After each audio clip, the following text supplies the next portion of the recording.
Hi, బాగున్నారా? Last ఎపిసోడ్లో హస్తివర్మ వేంగిని శక్తివంతమైన రాజ్యంగా తీర్చిదిద్దాడని చూసాం కదా. మిస్ అయిన వాళ్ళు కింద లింక్ ఇస్తున్నాను, ఒకసారి చెక్ చేయండి. కానీ అదే సమయంలో ఉత్తర భారతదేశంలో ఒక చక్రవర్తి తన సామ్రాజ్యాన్ని విస్తరిస్తున్నాడు. ఉత్తర భారతదేశంలో తన సామ్రాజ్యాన్ని విస్తరించిన సముద్రగుప్తుడు ఇప్పుడు తన చూపును దక్షిణంపై మళ్లించాడు.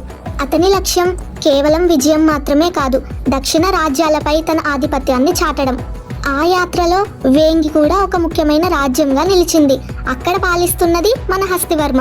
ఇద్దరు మహారాజులు ఒకే చరిత్రలో ఎదురెదురుగా నిలిచారు. ఒకరు ఉత్తర చక్రవర్తి, మరొకరు వేంగి అధిపతి. ఈ సంఘటనకు సాక్ష్యంగా నిలిచింది ప్రయాగ శాసనం, అంటే నేటి ప్రయాగరాజ్ ఫోర్ట్, ఉత్తరప్రదేశ్లోని అలహాబాద్ పిల్లర్ ఇన్స్క్రిప్షన్. ఆ యాత్ర తర్వాత హస్తివర్మ రాజ్యం ఏమైంది? సముద్రగుప్తుడు వేంగిని తన సామ్రాజ్యంలో ఎందుకు కలపలేదు? హస్తివర్మ నిజంగా ఓడిపోయాడా, లేక సముద్రగుప్తుడు ఎందుకు వేంగిని తిరిగి హస్తివర్మకే అప్పగించాడు? దాని వెనుక ఉన్న రాజకీయ వ్యూహం ఏమిటి? నెక్స్ట్ ఎపిసోడ్లో చూద్దాం.